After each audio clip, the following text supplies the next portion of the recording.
சுந்தர் ஒரு தனியார் கம்பெனியில் அக்கௌண்ட் டிபார்ட்மெண்ட்டில் வேலை பார்க்குறாரு.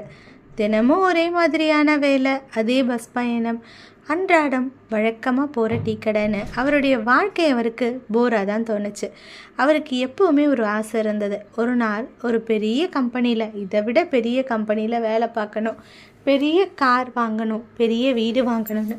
ஆனால் அந்த நாள் எப்போ வரும்னு தான் தெரியல. ஏதேதோ பிரச்சனையினால் இந்த வேலையும் விட முடியல. அவரால் இந்த வேலையும் விட முடியல. குடும்பத்தை பார்க்கணும் இல்லையா, குடும்ப பொறுப்பு இருக்குது, இஎம்ஐ கட்டணும், எதுக்கு போய் மாட்டணும்னு தோணுது இப்போது.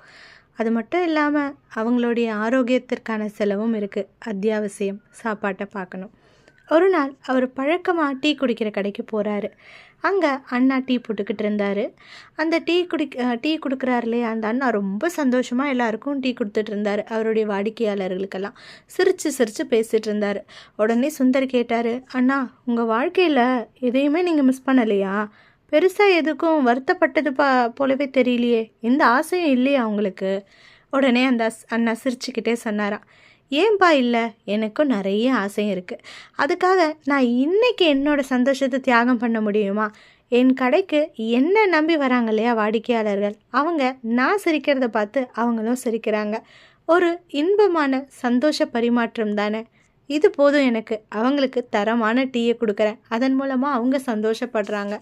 இந்த வார்த்தைகள் சுந்தரோட மனசில் ஒரு தெளிவை கொடுத்தது.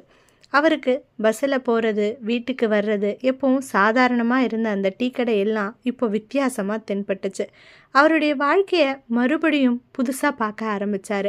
பெரிய கனவுகள்லாம் இருக்கட்டும், ஆனால் இன்னைக்கான நாள் ஒரு சின்ன சந்தோஷம் தந்தால் கூட அதை நம்ம பெருசாக கொண்டாட வேண்டும் இல்லையா அப்படின்ட்டு அவர் புரிஞ்சுக்கிட்டாரு.